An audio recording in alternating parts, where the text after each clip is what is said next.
is in our vital national interest to send an additional 30,000 U.S. troops to Afghanistan. Because I feel that there are some very urgent problems which the world must address. Mr. Gorbachev, tear down this wall. Build that wall. Build that wall. Ну, нет никаких доказательств того, что мы...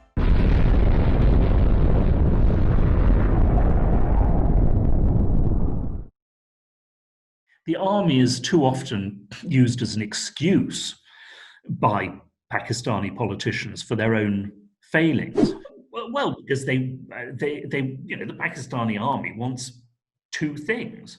It wants, a government that will rule Pakistan and keep things more or less quiet.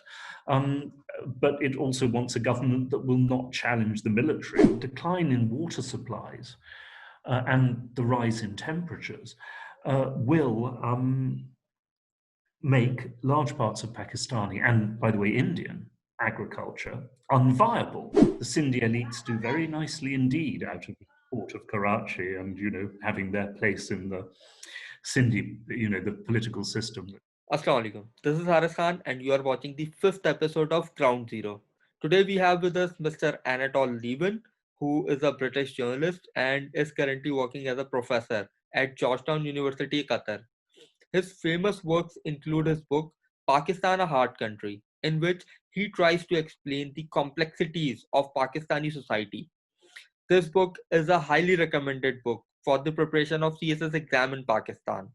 So without wasting much time, let's get to Mr. Anatol and ask him why Pakistan is a hard country. Hello, Professor Anatol, how are you? Fine, thank you. Welcome to Ground Zero. So, first of all, I want to ask you the title of your book, Pakistan, a Hard Country. Why do you think Pakistan is a hard country? Well, I took the title from several conversations I had in Pakistan with a variety of different people, in which they would describe having had somebody shot, for example. That was sometimes the first person who said it to me was a politician against, a local rival family. I've heard it from a number of different policemen, soldiers, of course, and their account very often ends with the words, I know this may sound shocking to you, but you have to understand that this is a hard country. Or sometimes they say this is a difficult country. So it seemed to be a good title, though I always say that the first title I proposed by way of a joke, but actually it makes sense. Well, I proposed two titles to Penguin, the publishers. One was How Pakistan Works, which is more or less what the book is about. But the other title was Pakistan Trundles On, which I always said is in many ways, that sums up how I see Pakistan. It somehow, despite all these endless statements, sometimes by Westerners, sometimes by Pakistanis, that the country is doomed, that it's on the edge of this or the brink of that, or, can it survive the next year or whatever, Pakistan manages to survive. It trundles on. But it is, of course, at the same time, it is in many ways a very troubled and hard, difficult country. Including, of course, a very difficult country to govern. One can have so many criticisms of the rulers and the governments of Pakistan, but it must always be acknowledged, that Pakistan is a very hard country to govern. And you also mentioned in your book that Pakistan is a negotiated state, a weak state, and also a resilient state. So how can be a country at the same time it can be negotiated, it is weak, and yet it is resilient? Well, because as I argue in the book, the Pakistani political system is made up of, well, not just the political system, but the legal system, the administrative system, are all run on the basis of compromise. You know, Pakistan is not a country in which you pass a law or you issue a government and then people at every level of the system simply, you know, implement that decree.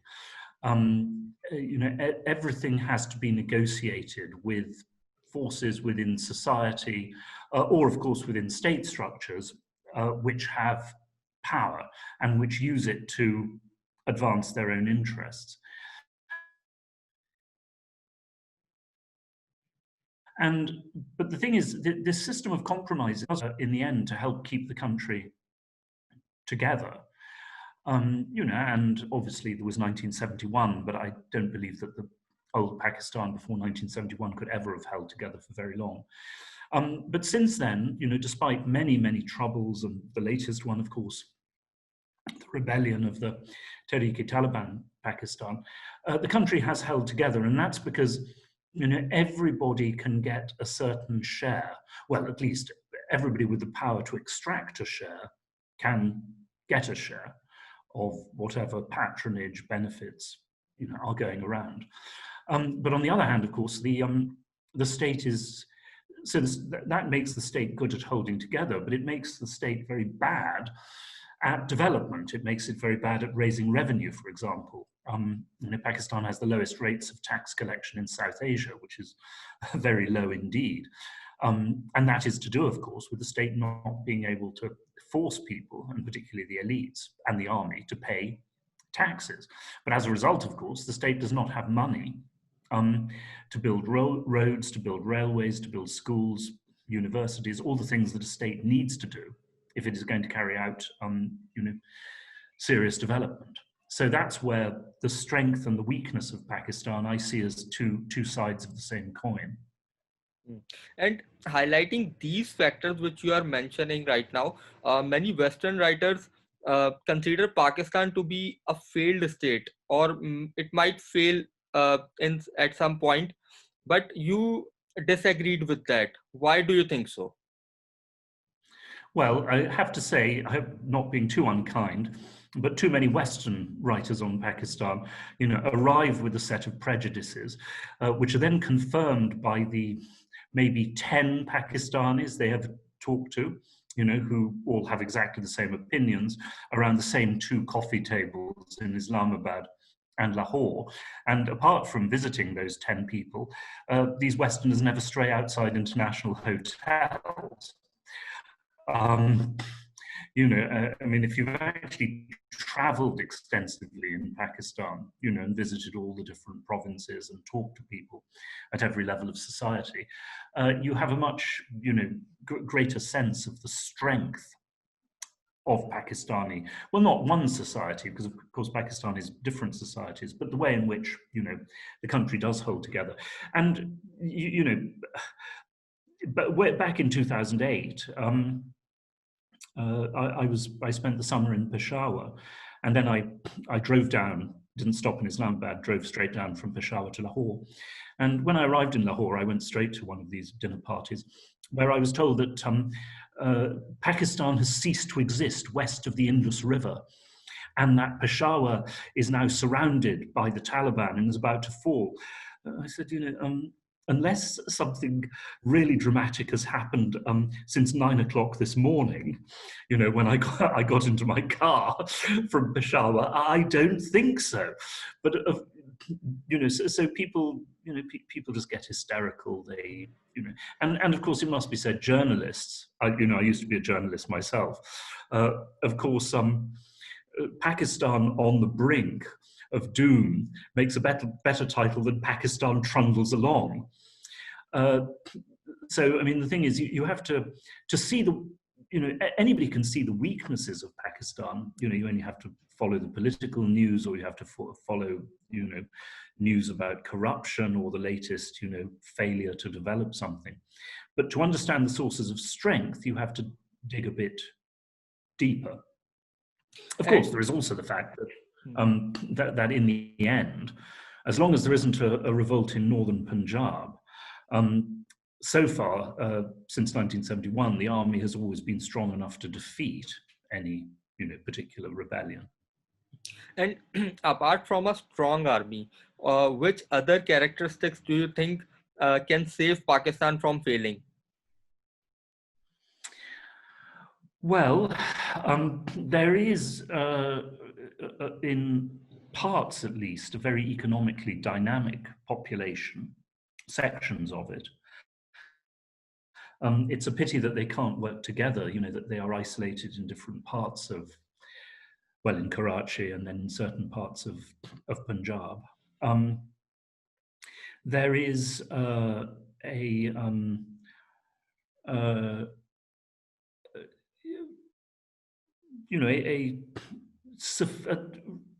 sufficiently strong national identity, not very strong, but sufficiently strong so far to hold the country together. And of course, that is also kept in place by fear of India, by the Indian threat, which, really does help keep Pakistan together in many ways. And then, of course, there is also increasingly China, which, because the great weakness of China on the international stage is its lack of allies. And Pakistan, is a valuable ally of China. Although, as we've seen, Pakistan shouldn't rely on that too much.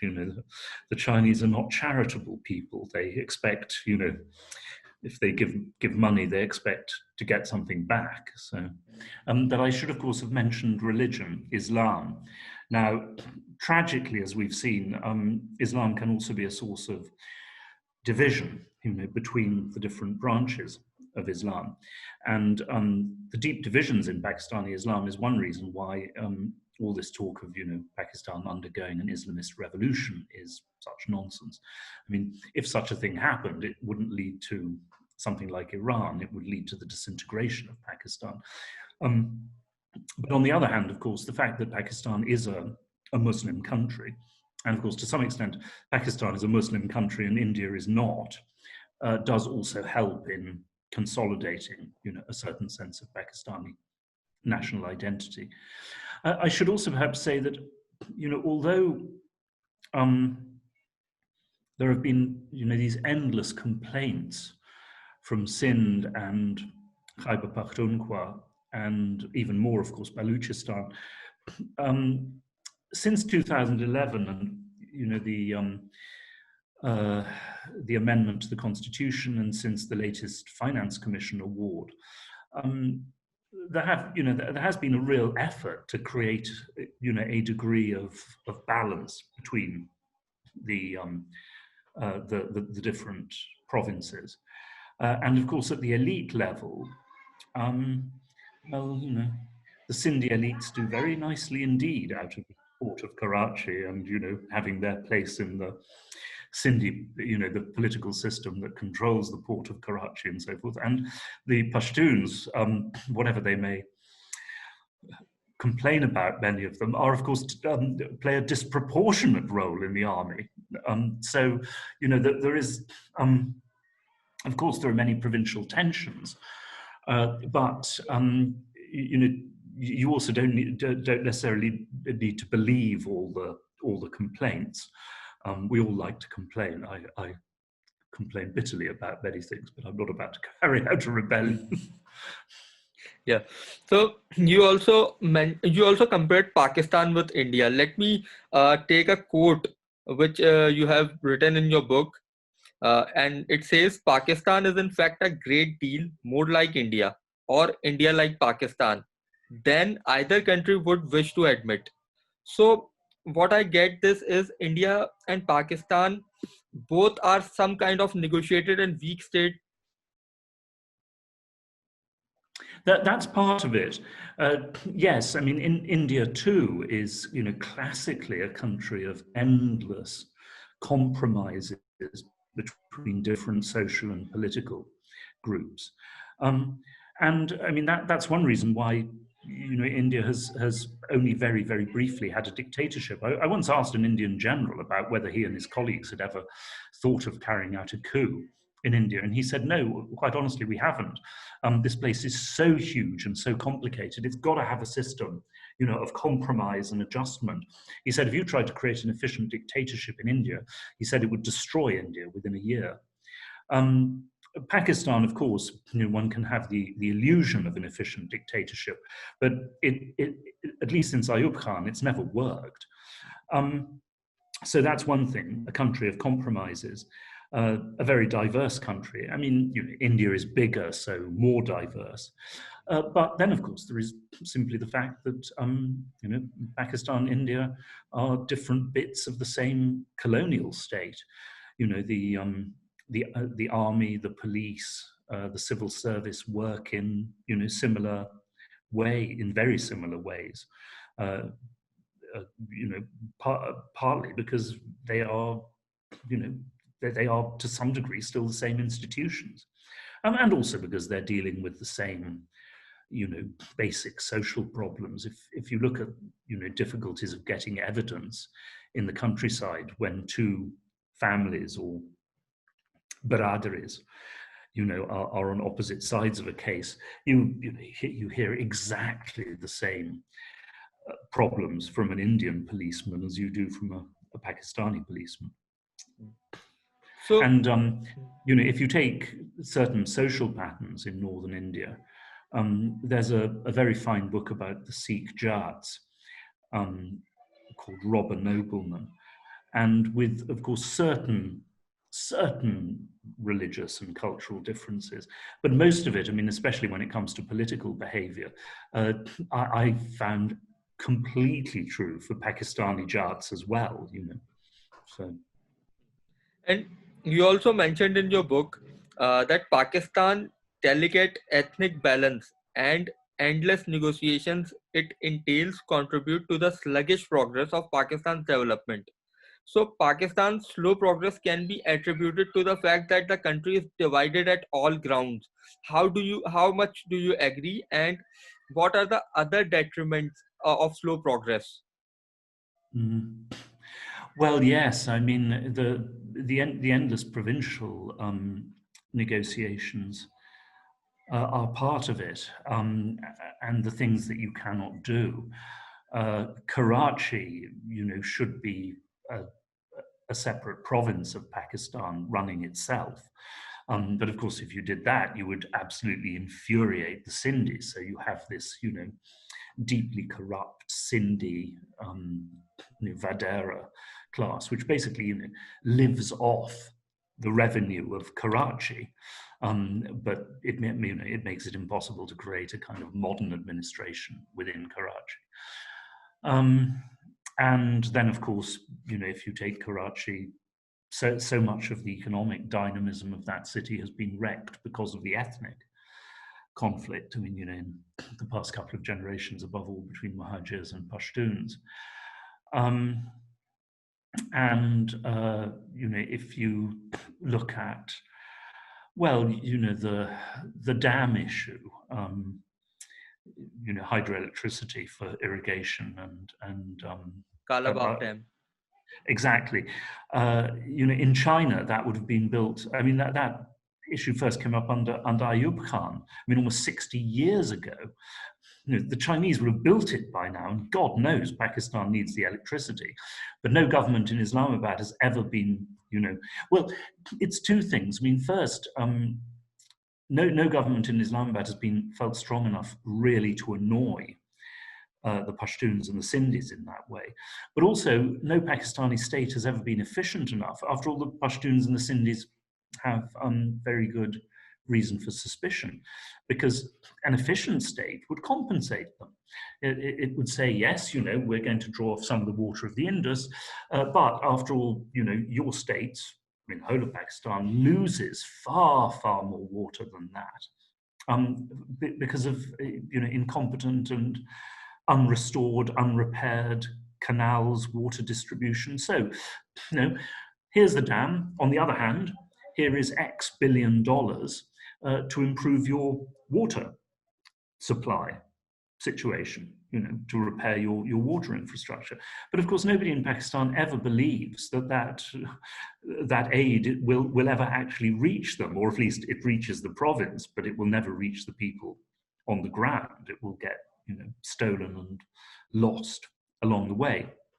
So as a result, Pakistan has not been able to solve or to improve two of its absolutely critical problems, one of which is lack of electricity, and the other of which is the really, increasingly dangerous water shortages.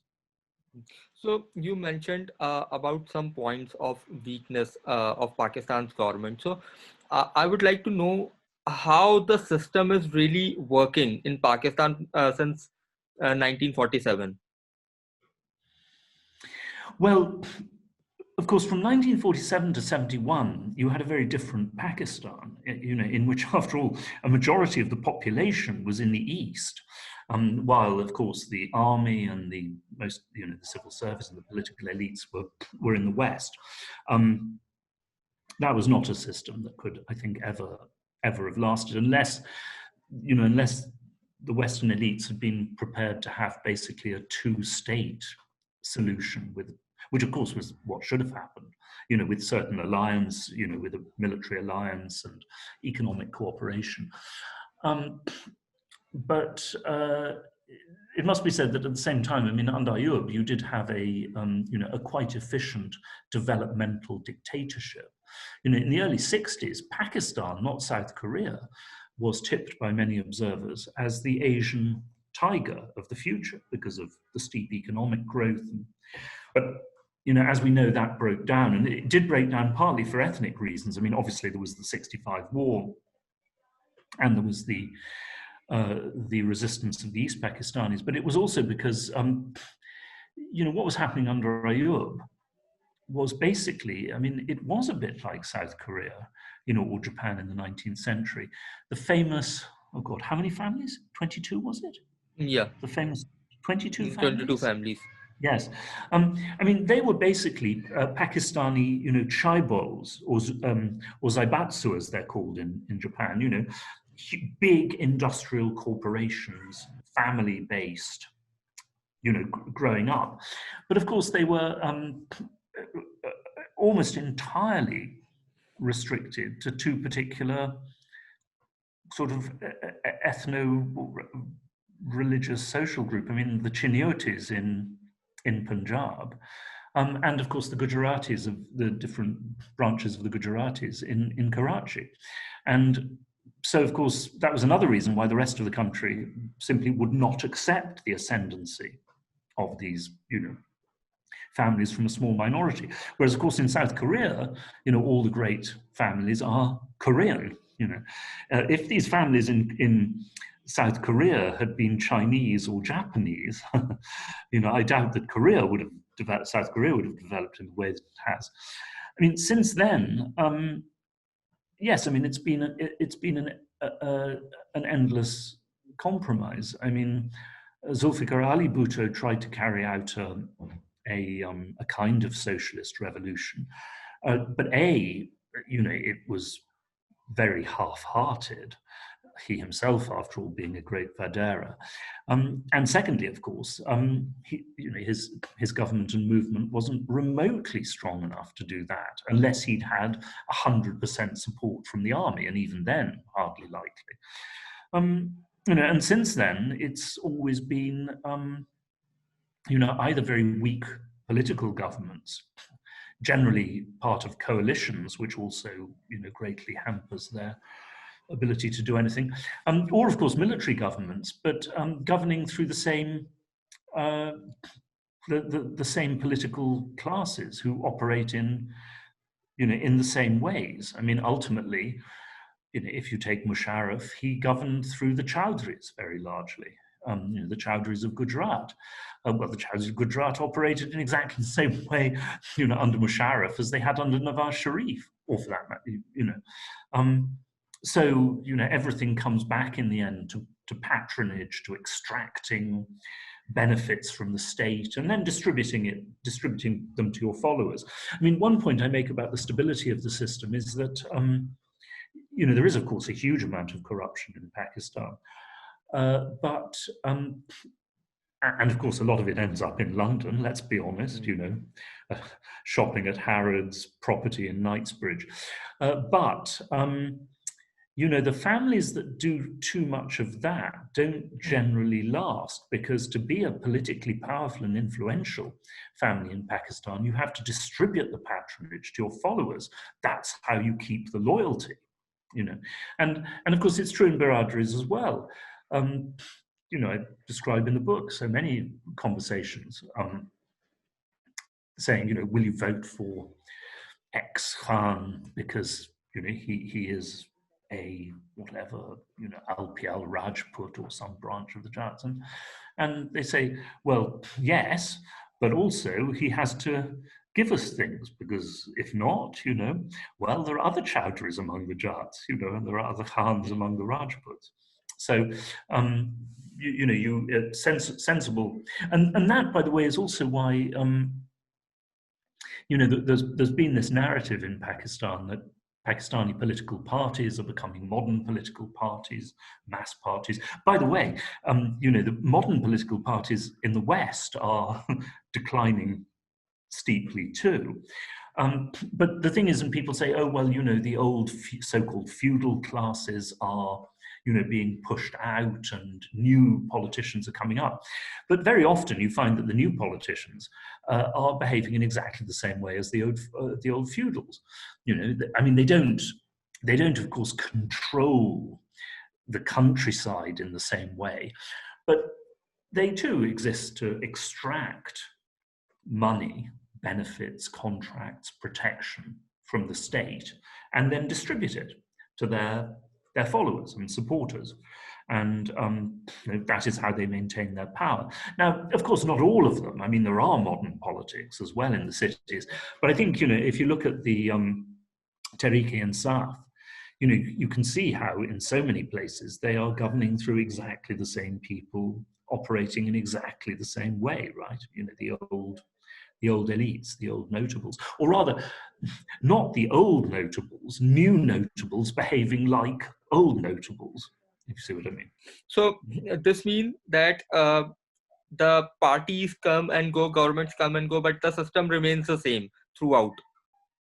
Pretty much, as I see it. And you have to remember, I've been covering Pakistan now for 33 years.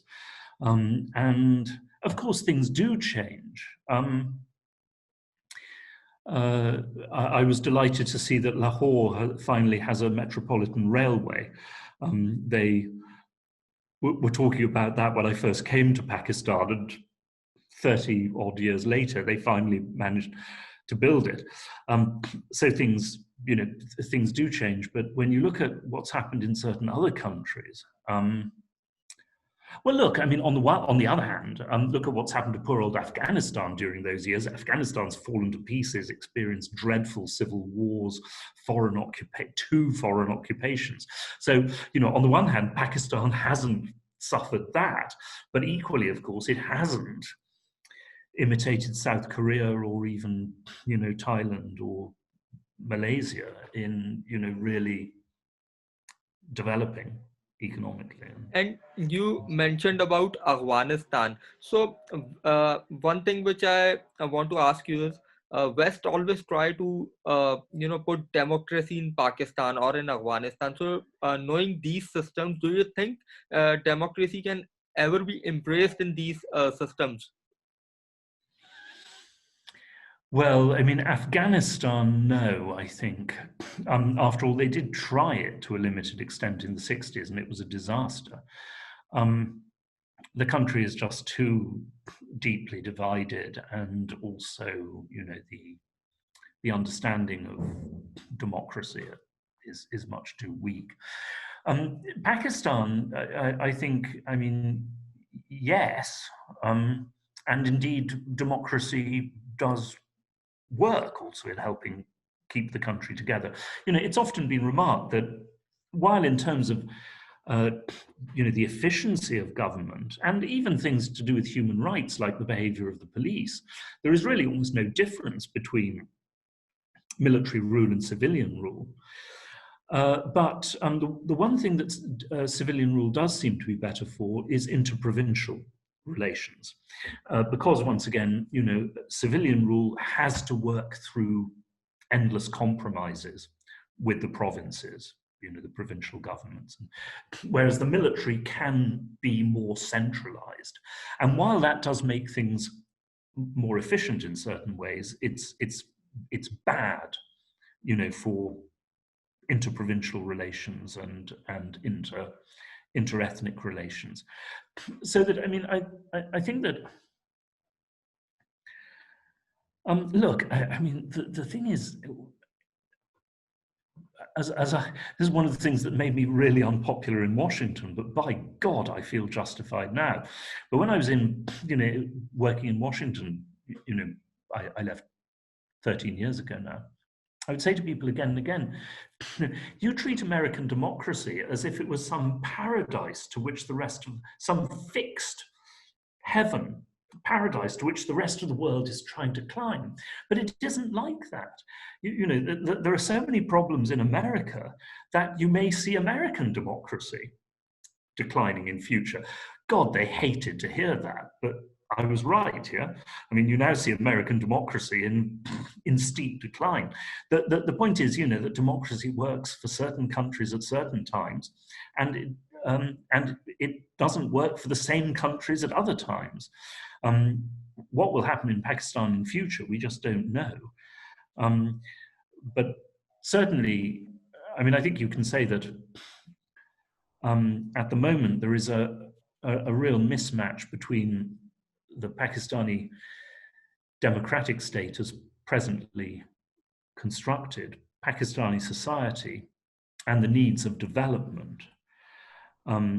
As there is, by the way, a real mismatch between American democracy, American society, and American development. Of course, America is at a much higher level, economically. But this problem of a system that doesn't really fit is a common one, and I am afraid that and I know there's a lot of fault on the Chinese side as well, but there's a tremendous opportunity for Pakistan to work with China so as to really develop the country. And yet one has seen so many problems, so many resentments and arguments, which were not truly necessary, I think, and while some of them were caused by the Chinese, others, I think one does have to attribute it. And by the way, of course, if you know the Pakistani elites, how they were just looking forward to basically plundering the Chinese assistance that was going to come in, and the Chinese weren't having it. The Chinese do not operate along those lines. So, talking about the political system of Pakistan, there is another interesting observation which you have written in your book, and that is about the weak Islamic politics in Pakistan. Even though you have been in Pakistan under the time of President Zia, when Islamization was at its peak, so why do you think Islamic politics is weak in Pakistan, even though Pakistan is an Islamic republic? Well, part of it is the social elites. If you're in Pakistan under Zia, living among the aristocracy and the urban elites, you would not necessarily have noticed that alcohol was illegal in Pakistan. Put it that way. Within the army too, when I was in Pakistan under Zia, I often interviewed generals, visited ex-generals and so forth, and some of them, you obviously didn't ask, never ask, you waited for them to offer, and occasionally you would run into some very religious conservative, or not very religious conservative officer. But in general, the first thing I was offered was a glass of whiskey, or gin. So the point is, this is not a a system which can compel its social and economic elites to do things that they don't want to do. And of course, if the mass of the population sees how it is, the people at the top drink whiskey and gin, and the people at the bottom drink arak. And in both cases, actually, the police look the other way most of the time. That is, that is part of it. Then there is the fact that, there are just different traditions. The Barelvis, as long as there are any, will not accept being dictated to by the Deobandis. And even the Deobandis, although they'll work with them, will not accept being told what to believe by the Ali Hadid. And then there are the Shia, and then there are the peers and their followers who could be almost anything. But also I think Pakistani democracy has had a real effect compared to the Middle East, for example, because ever since 1947, the Jamaat Islami and then the Jamiat, and even to a degree now, Jamaat al-Dawa have been all operating within the system. They've never been banned, unlike in Egypt or in Syria or in Iraq or in Tunisia or whatever. They've always had people in parliament, at least the Jamiat and the Jamaat, and it has to a degree, well, I suppose, corrupted them really, or sort of calmed them down or pacified or neutralized them. And what that also means, of course, is that any new movement that comes up has to somehow knock the Jamaat and Jamiat out of the way, which is a very difficult thing to do, given that they are so entrenched in many ways. That is, of course, one reason why the TTP originated in FATA, which was not, fully part of the Pakistani system and was, ruled or semi-ruled, according to very different practices. But I always remember, I think I quoted in the book, talking to the deputy emir of the JUI in Peshawar under the Zardari government. And he gave this bitter series of attacks on Zardari and the PPP for being slaves of the Americans and utterly corrupt and decadent and so forth and so on. And I said to him at the end, that's very, very interesting, but given all those attitudes, surely you should be in the opposition. But actually the government, in Islamabad, is ruling with your parliamentary support. How can this be?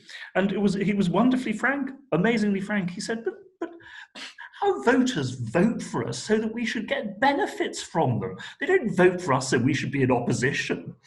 So, those are not the words of a convinced revolutionary.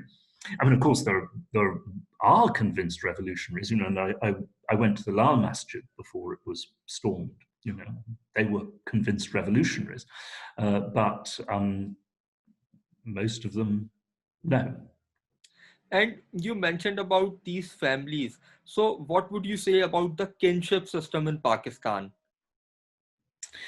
Well, the kinship system in Pakistan is clearly not as strong as it was once upon a time. There has been a certain decline, but at the same time, there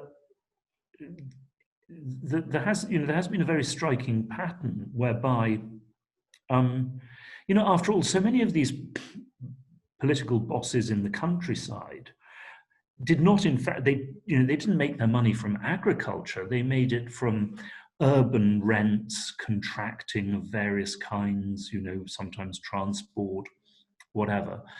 But it's interesting that they then spend the money to establish a position of leadership within a biradari. And they then use that biradari connection to build up, a political base and voting bloc. So you see a combination of the modern in terms of where the money comes from, and the traditional in terms of how you use it, to consolidate Baradari support. But of course, that is much less true in the cities, and as the cities, the cities simply grow and grow and expand and expand, one can see Baradari power, going down. Except that, of course, the notion of a city is becoming a somewhat ambiguous thing. In the past, well, Karachi, of course, is a city, although not necessarily in the Pashtun areas where people, bring their tribal allegiances with them from the frontier and keep them, in the suburbs of Karachi. Lahore, Peshawar too, used to be cities with particular identities. But of course, if you, not just in Sindh, but in parts of Punjab, you can visit towns which by now have 750,000 people in them, like Larkana or Sargodha for that matter, and will soon have 1 million people in them, but which are basically still big, not exactly villages, but they're still rural centers in which the old rural elites continue to dominate. I visited Larkana several times during my visits to Sindh, and I basically wandered around saying, where are the urban elites? Where are the urban elites? Where are the new middle class politicians? And you would meet them occasionally, but where would you meet them? Well, you'd meet them doing darshan with some Vadera political boss, who had the political power and then would use that to extract benefits for his middle class supporters. Now, that is changing, of course, but it's changing. The classic work on the transformation of the Pakistani political parties was written by Andrew Wilder. It came out in the mid-90s, 25 years ago now, or more, and it's only moved far, far less than he predicted. It seems to me, anyway. And there is another interesting observation that you have written in your book, and that is Pakistani politicians are more authoritarian as compared to military. So why do you think so?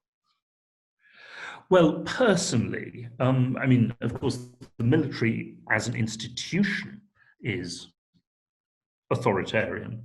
But talking of the officer corps, it's simply because, of course, Pakistani politics are patriarchal, very occasionally matriarchal. In certain circumstances, we all know a few powerful women of this kind, but generally patriarchal. And well, it's a patriarchal society. You follow mostly the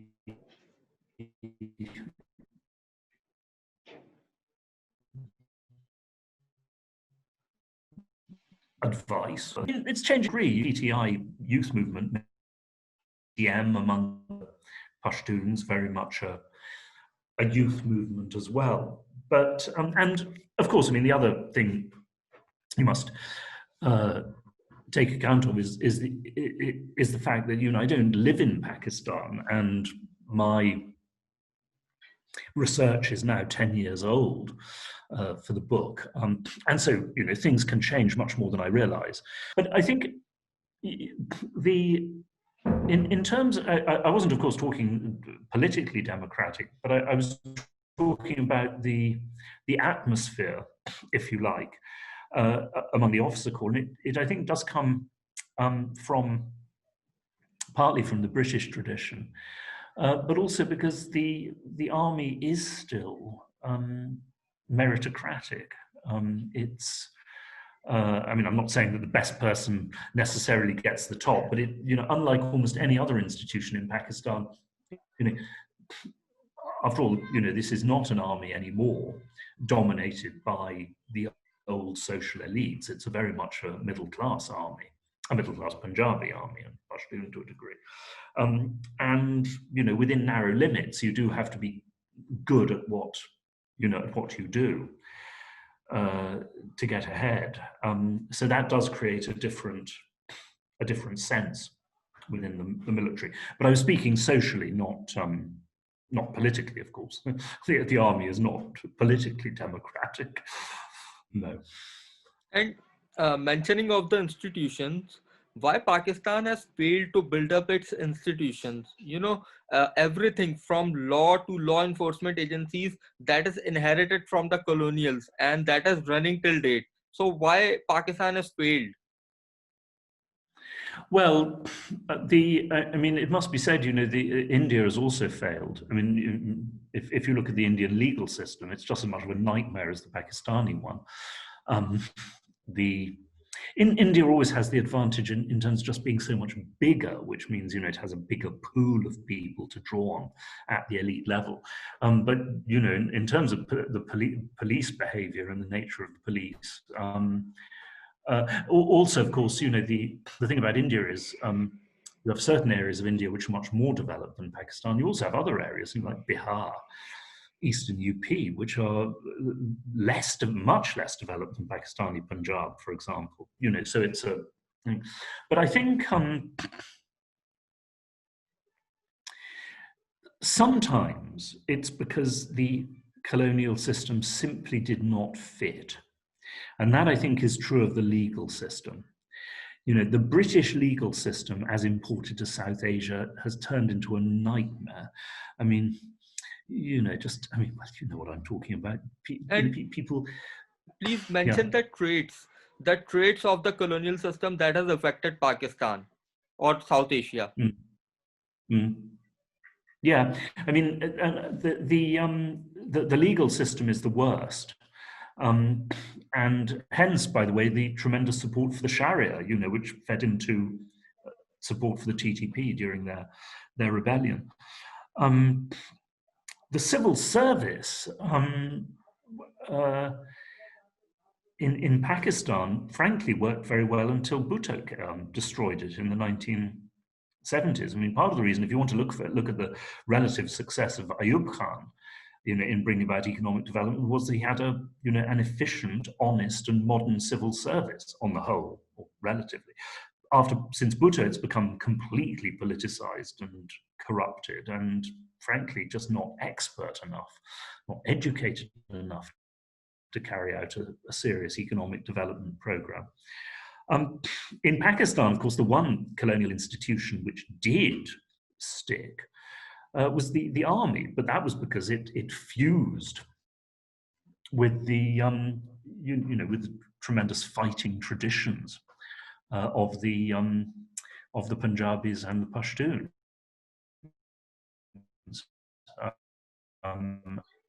and symbiosis of British military institutions and but the thing is that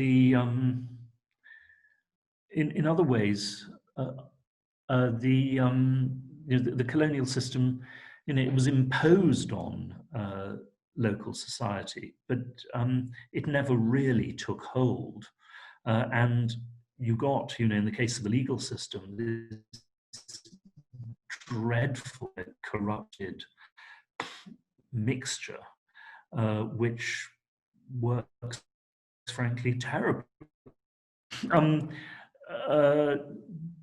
Colonial rule was, was imposed on South Asia. It was imposed on very, very different societies. It was imposed by ruthless force, and it has always been, either rejected or changed out of recognition under the impact of local society. That's what happens to alien systems imposed on other societies. except where, as in the case of the army, they actually combine well with local traditions. So you said army is a very strong functioning institution in Pakistan today. So why do you think so? Why army is strong? Well, partly because the army is the only institution with a really strong sense of Pakistani nationalism. You know, a key failure of the Pakistani state has been the failure to really instill nationalism in the population. And one of the reasons for that is that, I mean, one reason is obviously all the ethnic divisions of Pakistan, linguistic divisions, but it is also because classically modern states have done that through efficient school systems. And Pakistan does not have an efficient school system. Whereas, of course, if you go into the army, you know, from essentially the first 5 minutes you are there, it is drilled into you, you know, that you are Pakistani, that that the army is Pakistan, basically. So that's part of it, that also contributes, of course, to high internal morale and honesty. But of course, it's also because they get disproportionately huge sums of money from the state. You know, you can maintain internal honesty if you pay your officers and soldiers well. You know, if Pakistani policemen were paid as well as Pakistani soldiers, then the Pakistani police would be a much more honest institution.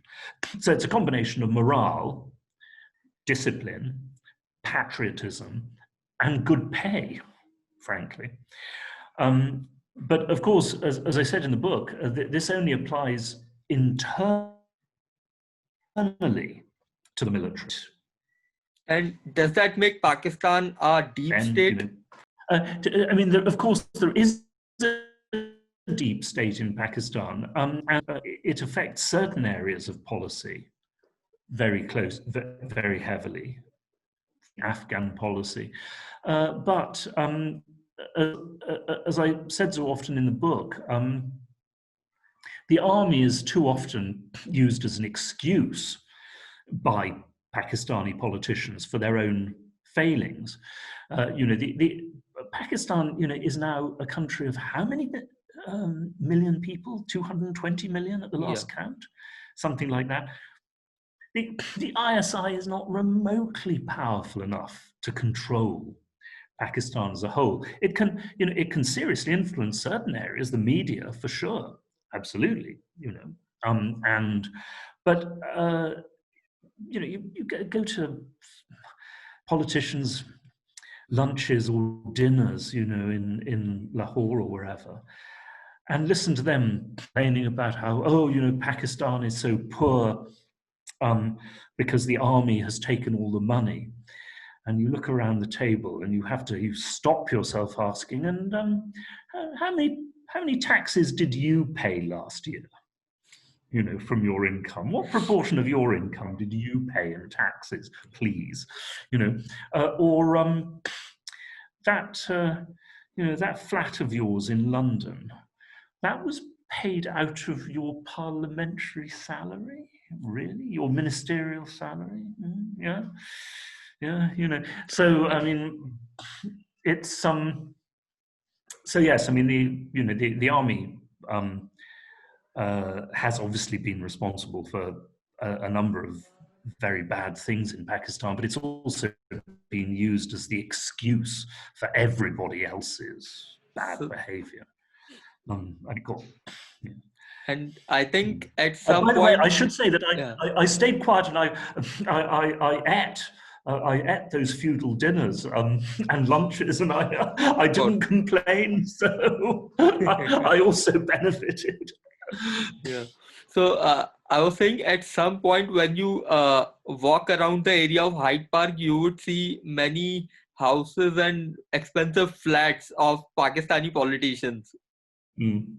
Well, you know, I was a few years back, I was defending aid to Pakistan before a committee of the British Parliament. And of course, they were complaining about corruption. And I said, but look, let's be honest. Let's not be hypocritical about this. We give tiny amounts of money, comparatively speaking, to Pakistan, and huge amounts of money, of stolen money from Pakistan, are moved through British banks, to estate agents in London, and luxury property in London.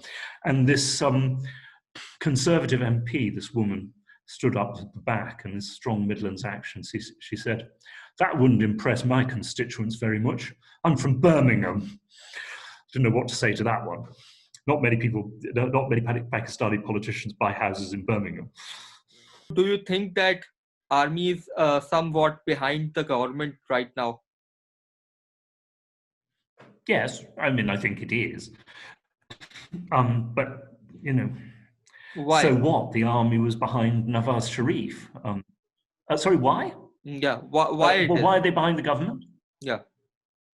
Well, because the Pakistani army wants two things. It wants, a government that will rule Pakistan and keep things more or less quiet. But it also wants a government that will not challenge the military and will not try to interfere in the military.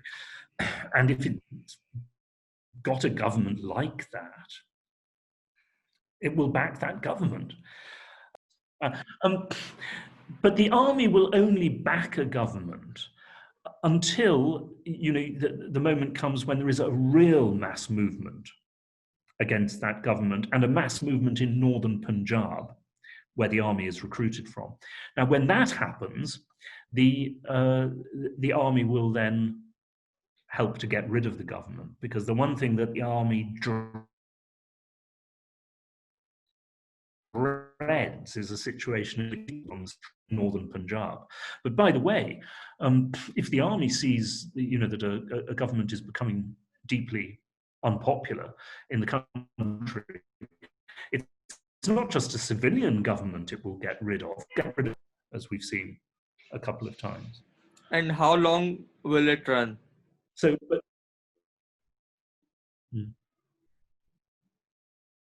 you mean the PTI? I have no idea. I mean, the thing is, look,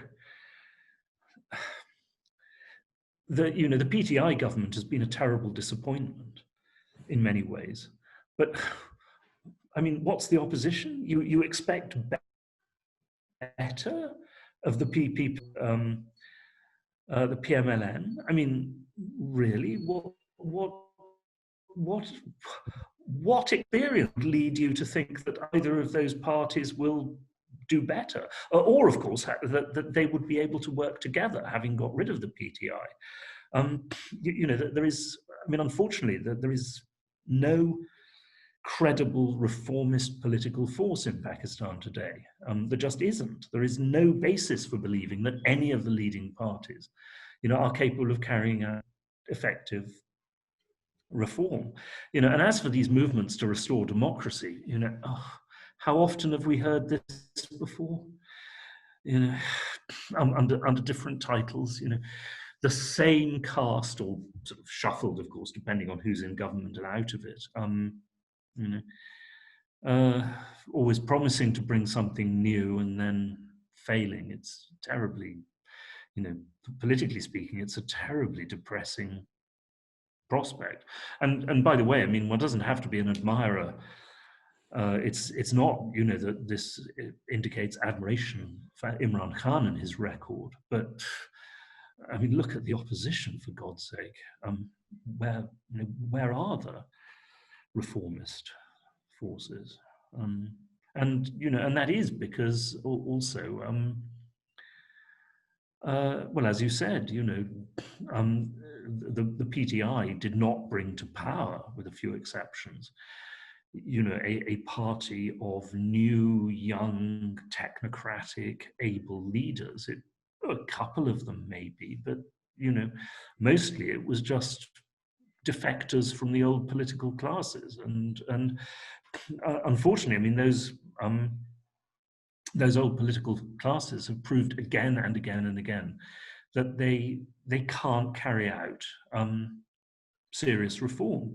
I mean, one's had hope of the talk was always of the PPP. I mean, my God, some people still describe it as a social democratic movement.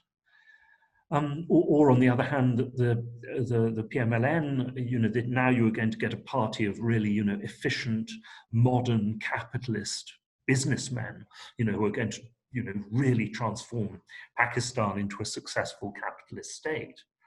Well, no, and one of the reasons is if you look at the Sharifs, as another Punjabi businessman said to me, these are not modern industrialists. These are scrap metal merchants who made it big because they were adopted by the military, by General Zia as political allies, and then rewarded accordingly.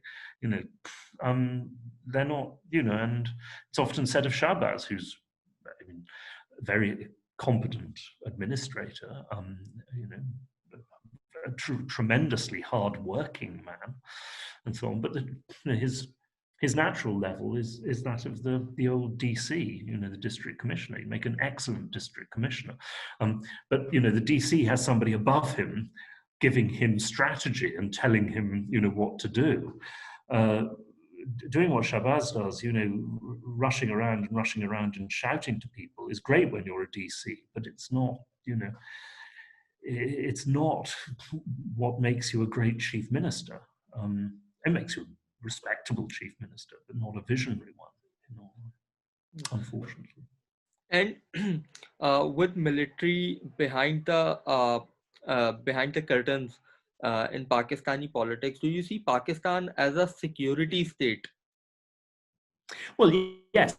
I mean, it's always been a security state, but I mean, look, any country living next to another country 8 times its size, with which it has a really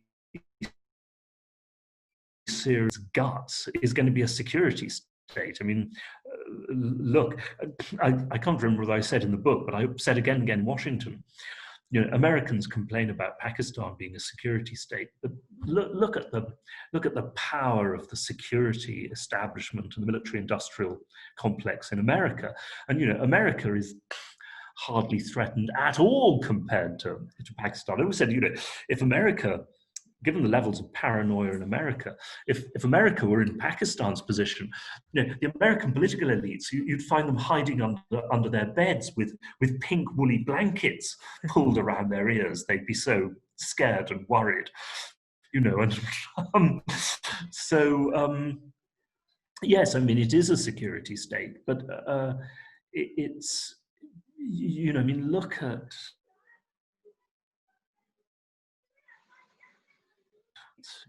look at China, security state, if you like. Even Russia under Putin to a degree. Look at Iran. There you have, or Egypt even. There you have real security states.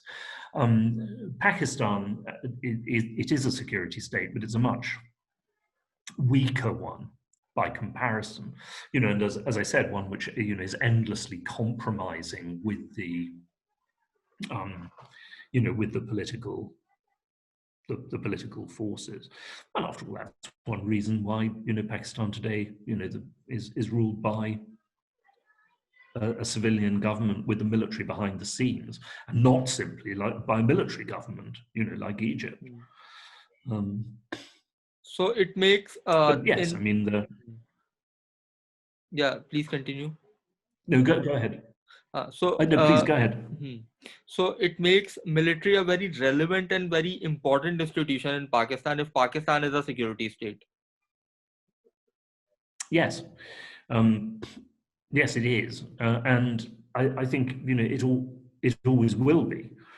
And of course, this has been greatly reinforced by the experience of the Civil War, the TTP rebellion, because you obviously, I mean, you cannot at one and the same time ask the military to save you from, a rebellion, which after all, at one stage really did seem that it could, in certain circumstances, destroy Pakistan, and at the same time telling the military to keep out of politics. Those two things just don't go together. So yes, I mean, any Pakistani government is going to have to work with the military. But look, when it comes to the development of the country, so what?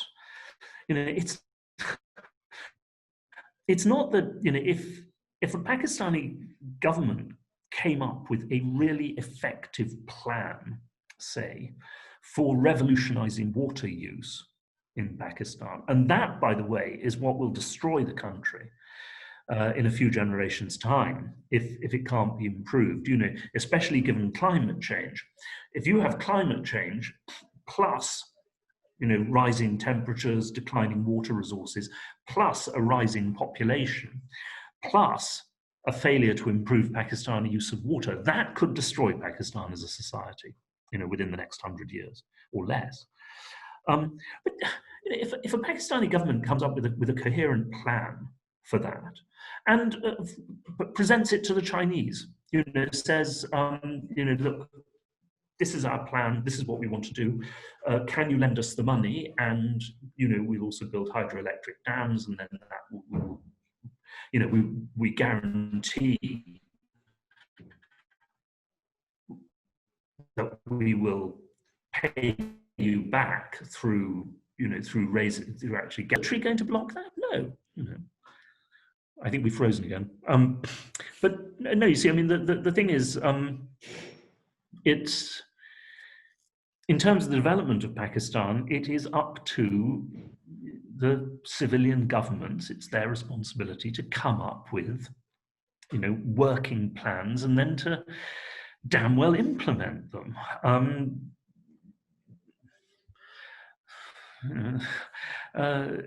It's the military will not oppose that.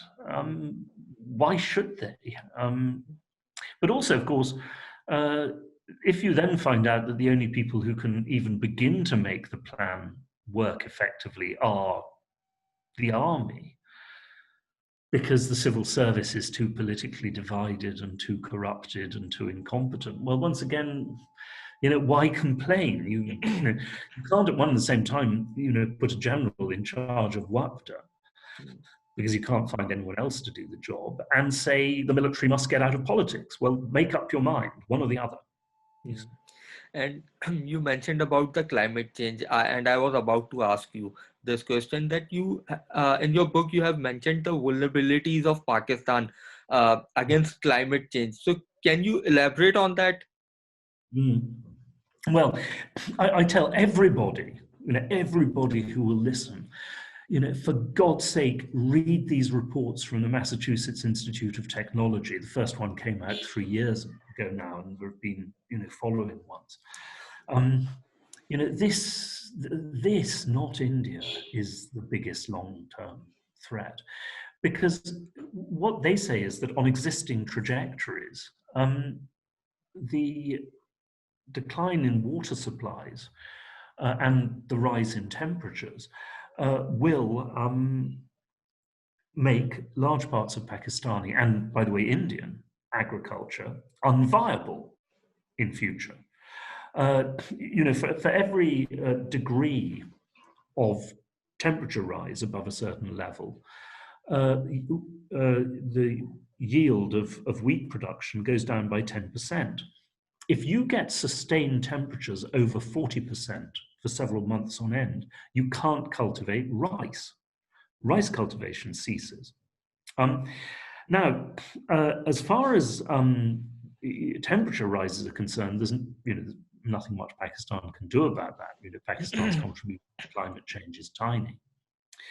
But well, look, on the one hand, what it can do, it should do, and it is insane that Pakistan, one of the best countries in the world for solar energy, should still be importing so much oil and gas, if only on security grounds. Look at what the Indians and the Chinese are doing on that.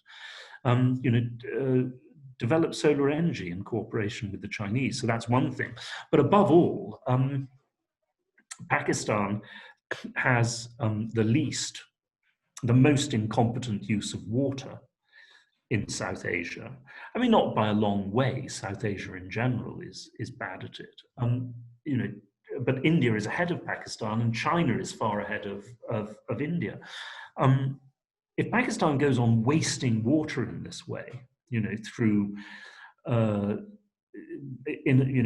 inability to repair canals, inability to repair pipes, but also just in the way that water is used in the countryside, this flood approach to irrigation, then there is just not going to be enough water 30 or 40 years from now to provide water for a growing population.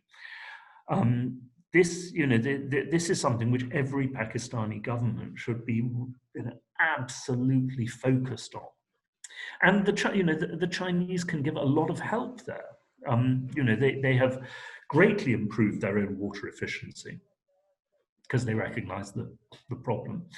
And unlike the West anymore, they have a lot of very, very good, but also very hard-working engineers who will damn well go out into the Mufassil, and help to build the stuff.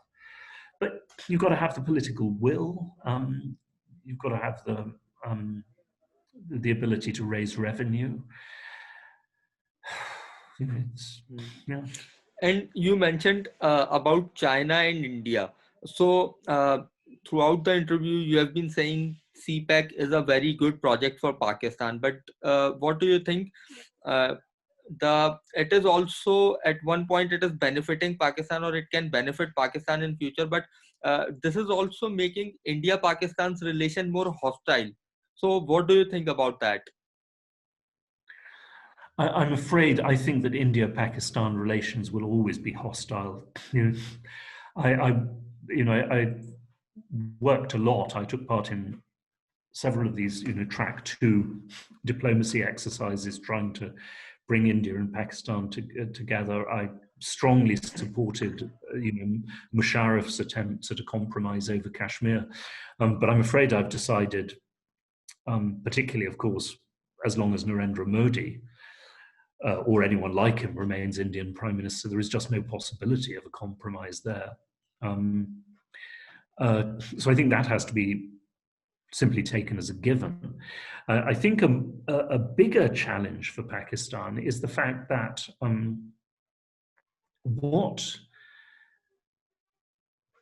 the biggest new element in Chinese policy, if it happens, is China getting closer and closer to Iran.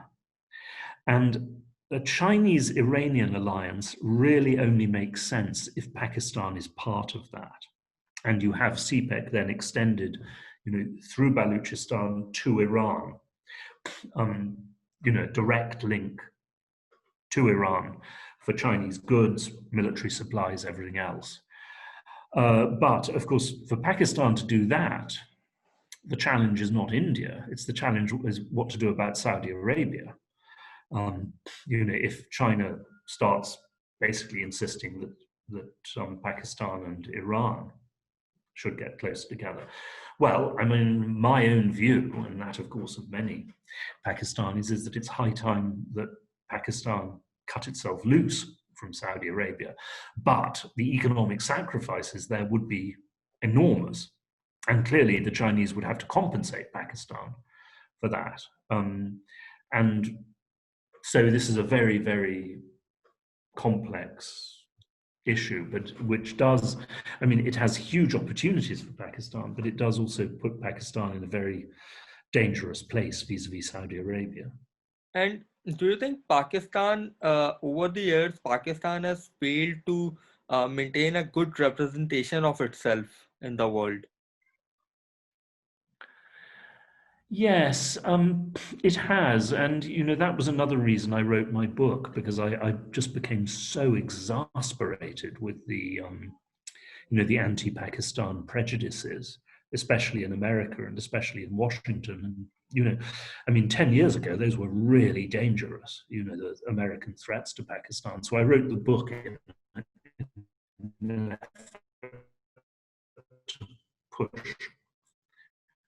push back against that.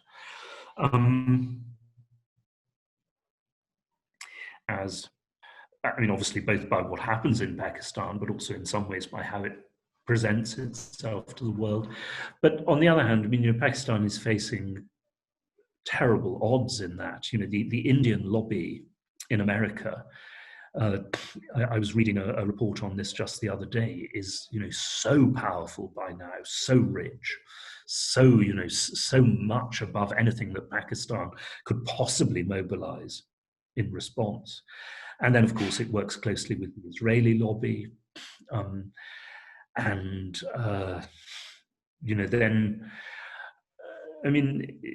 the prestige of Indian democracy has, of course, gone down a lot under Modi and basically this RSS government in India.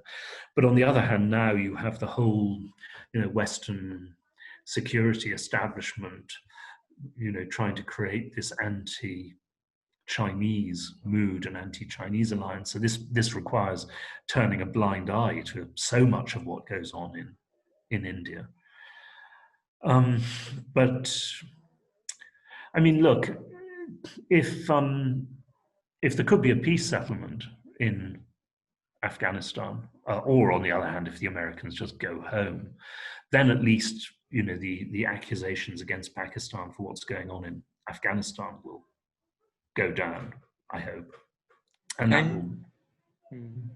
And finally, let's conclude the discussion, and please tell me about what do you think is the future of Pakistan? Well, I think, Pakistan will trundle on. Pakistan will survive for a considerable time to come. I don't see any force that can destroy Pakistan. Other, of course, God forbid, a nuclear war with India. But unless Pakistan can implement some really important reforms, above all in the area of water management, but this is related to the economy in general, it's related to education. Essentially, what Pakistan needs to do, it needs to repeat the green revolution in agriculture, but a new form of green revolution, focused on water conservation and dealing with higher temperatures. Now, that's not impossible. The green revolution was, accepted and implemented magnificently, by Punjabi agriculture anyway. But it's, equally, it's not going to happen automatically or through some kind of miracle. The Pakistani elites and political elites and governments have to lead that process. Now, if that doesn't happen, the World Bank predicts that if present trajectories continue, as a result of ecological degradation and climate change, the South Asian economies will start to decline.